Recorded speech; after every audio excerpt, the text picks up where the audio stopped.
Salut à toi, j'espère que tu vas bien. Aujourd'hui, si tu es artisan et tu as cliqué sur cette vidéo, c'est certainement que soit tu as des clients qui veulent que tu fasses un travail de ouf et qui sont pas prêts à payer le prix, qui négocient toujours tes devis, ou alors peut-être que tu as que des petits projets, des projets inférieurs à 10 000 € et que tu veux avoir des projets plus gros pour développer ton entreprise. Quoi qu'il en soit, je vais te montrer pourquoi t'attires justement ce type de client et ce type de projet et comment tu peux améliorer ta façon de te présenter, comment tu peux changer quelques décisions dans ton entreprise, changer quelques petites choses qui vont te permettre d'attirer des bien meilleurs clients qui arrêtent de négocier tes prix et surtout qui vont attirer des bien meilleurs projets à des prix beaucoup plus hauts. Si tu es dans cette situation, tu as certainement l'une de ces trois croyances. Soit il n'y a que des clients comme ça par chez toi, soit tu es obligé de dire oui pour bosser, donc oui à tout, même aux petits chantiers, ou soit tu es bloqué dans cet écosystème un peu d'avoir des petits chantiers, des clients toxiques, parce qu'aujourd'hui ton bouche à oreille, c'est que des gens comme ça qui se recommandent. Alors, si jamais tu crois l'une de ces trois choses, j'ai une bonne nouvelle pour toi. En fait, ce que tu vis en ce moment, c'est pas du tout une fatalité. T'es pas condamné à vivre ça toute ta vie. Il suffit juste de changer quelques décisions et surtout de changer la façon dont tu te présentes, dont tu présentes ton entreprise pour attirer les bons clients. Ça veut juste dire qu'aujourd'hui, les actions que tu mets en place pour te présenter, pour attirer des clients, bah, c'est pas les bonnes. En tout cas, tu le fais pas super bien et du coup, bah, t'attires ces mauvais profils de clients. Donc aujourd'hui, je vais te présenter 4 leviers pour justement améliorer ta situation et faire en sorte que tu attires uniquement les bons clients. Pourquoi je me permets de parler de ça et tout ça? C'est parce que moi j'ai déjà aidé plus d'une vingtaine d'artisans à faire ça. Donc Aristo Toiture, le résultat que je te montre là aujourd'hui, avec des chantiers à 60 000 €, 45 000 €, 30 000 € et tous les chantiers que tu vois là, c'est des chantiers qu'on a générés en l'espace de 5 mois. Donc je vais t'apprendre à faire ça avec ces quatre leviers qui sont premièrement le syndrome du caméléon, ensuite la promesse de trop, après l'absence de filtre et le plus important pour attirer des gros chantiers qui est le système de crédibilité. Voilà, alors on va commencer directement avec le syndrome du caméléon. Le syndrome du caméléon, c'est quoi? C'est quand tu veux plaire à tout le monde mais que tu parles à personne. Si jamais j'ai un projet de toiture à 60 000 €, exactement dans l'exemple que je t'ai montré au-dessus des résultats de mon client, est-ce que je vais passer par l'expert en création de toiture complète ou est-ce que je vais passer par la multiservice qui propose 50 services dont un service de toiture complète?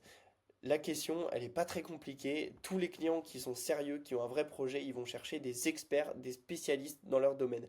Donc si aujourd'hui tu proposes des services, mais que en fait parmi ces services, tu n'as pas de spécialité, tu n'as pas d'expertise concrète, ou en tout cas ça ne se reflète pas dans ta communication, dans ta façon de te présenter, bah, tu vas marquer aucun esprit et à chaque fois qu'un client va voir peu importe tes flyers, ton site, peu importe qui va te voir, il va se dire, mais en fait, moi j'ai un besoin et cette personne-là, elle n'est pas experte dans mon besoin, alors que j'ai un gros budget et que je peux me permettre de passer par un expert cette fois-ci. Donc, pourquoi j'irai passer par lui, alors qu'en fait, avec le budget que j'ai, bah, je vais plutôt aller chercher quelqu'un qui est spécialiste, qui est expert dans mon domaine.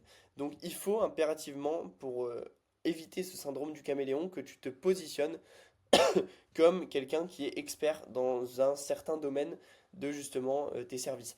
Tu peux être expert dans tout ce qui est, si t'es dans l'aménagement d'extérieur, tout ce qui est aménagement d'extérieur haut de gamme, des pergolas, des piscines, tout ça. Si jamais tu fais de l'abattage ou de l'élagage, tu peux te spécialiser dans les abattages d'urgence en 24 heures. Si jamais tu es expert couvreur, enfin tu es couvreur tout court, et ben tu peux te spécialiser dans les toitures anciennes. Bref, il faut que tu te spécialises, que tu aies un domaine un peu précis où tu es spécialiste ou tu es expert, parce que c'est ça qui va attirer la clientèle qui cherche des experts et donc qui ont des budgets. Et une spécialisation, c'est pas quelque chose qui doit t'enfermer. Tu peux accepter des projets qui sont pas forcément dans ta spécialisation. C'est pas très grave. Ça te permet juste de clarifier un peu ton message et justement de divulguer ce message que tu es expert dans ce domaine-là, même si ça ne t'empêche pas d'accepter d'autres projets.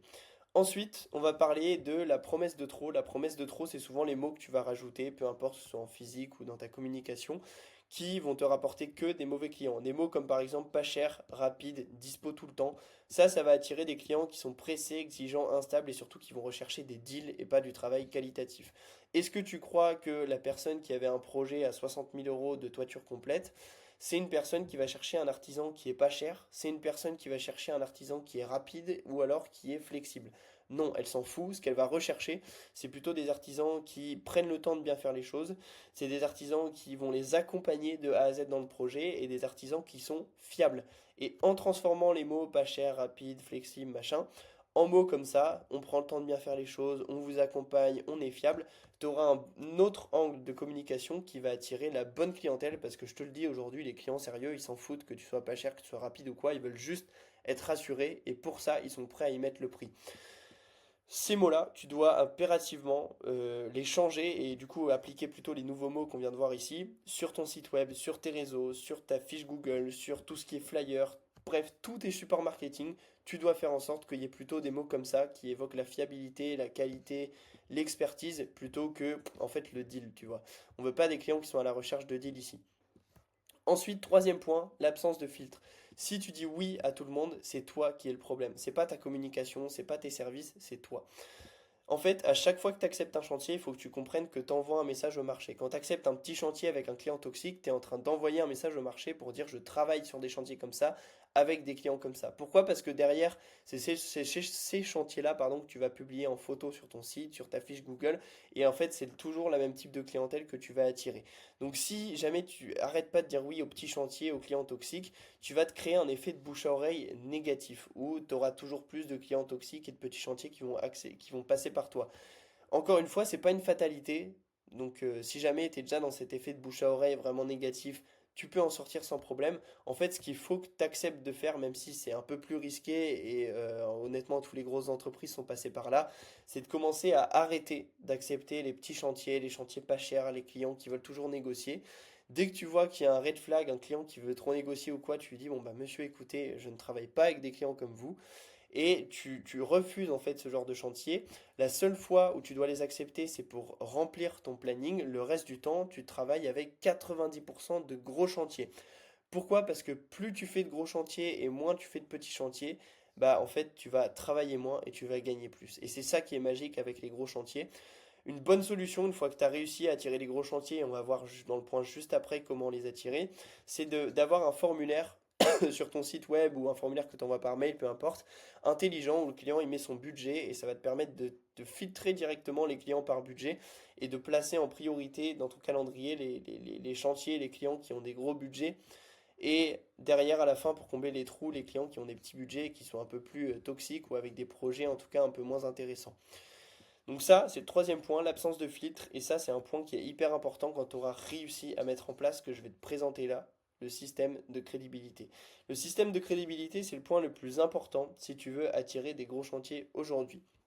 Si tu n'as pas de système de crédibilité, tu n'auras pas de clients sérieux. Alors, qu'est-ce que c'est le système de crédibilité? Aujourd'hui, tu as un client qui a un projet sérieux, par exemple celui qui a un projet à 60 000 euros.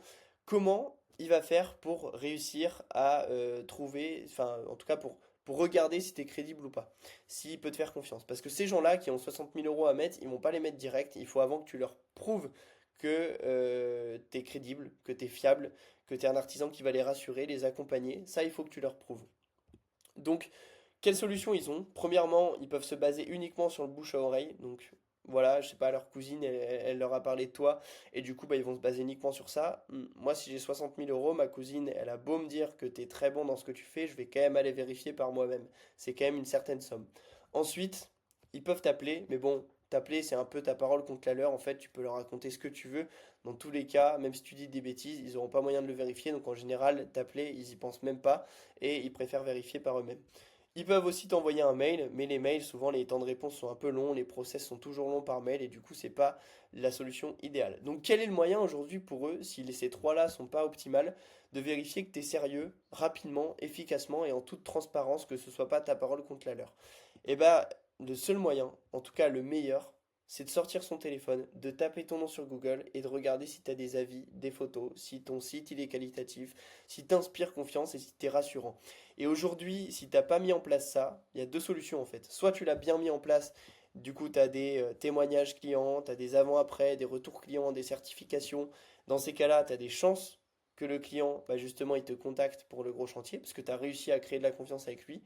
Soit t'as pas mis en place tout ça, aujourd'hui ta présence en ligne c'est zéro, quand on tape ton nom on voit que les pages jaunes, à la limite une fiche Google mais avec deux avis et société.com.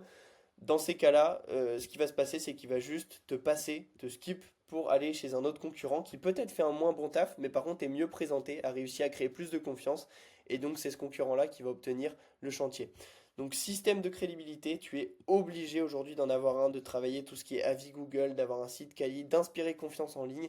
Sinon, les gens avec les gros chantiers, quand ils vont passer à cette étape-là de vérifier que tu es crédible, eh bien, ils vont le passer et ils vont aller chez les concurrents. Donc voilà les quatre leviers actionnables pour que tu puisses justement avoir des meilleurs chantiers. Ça se met pas en place en un jour, hein, je suis conscient, c'est des leviers qui parfois prennent un peu de temps. Si tu corriges ces quatre choses-là dans ton entreprise, que tu te rends à l'évidence que c'est des leviers qui sont logiques, et c'est le cas, hein, parce que nous, c'est uniquement ce qu'on fait pour nos clients, et bah, tu le vois, ça marche très bien pour le client avec qui on a travaillé, et bien tout simplement, si tu mets en place ces quatre leviers-là, je te promets que tu auras des résultats, et c'est à toi d'identifier ce qui foire, si c'est ton positionnement, si c'est ta promesse, si c'est ton filtrage, ou si c'est ton image de marque qui n'est pas encore assez crédible actuellement. Donc voilà, j'espère en tout cas que cette vidéo elle t'a rapporté un maximum de valeur. Si jamais tu veux encore explorer d'autres vidéos, d'autres choses pour développer ton business, je te conseille de cliquer sur l'une des deux vidéos qui va s'afficher là. Si jamais tu as aimé et que tu veux développer ton entreprise, tu es vraiment quelqu'un d'ambitieux dans justement le bâtiment, que tu es artisan et que tu veux développer ça, je t'invite à t'abonner à ma chaîne parce que toutes les vidéos, je fais une vidéo comme ça pour vous rapporter de... Toutes les semaines, pardon, je fais des vidéos comme ça pour vous rapporter de la valeur. Et du coup, bah forcément, tu y trouveras des sujets pour développer ta boîte. Sinon, je vous dis à la prochaine et puis je vous souhaite une très très bonne semaine. Comme d'habitude, cassez tout.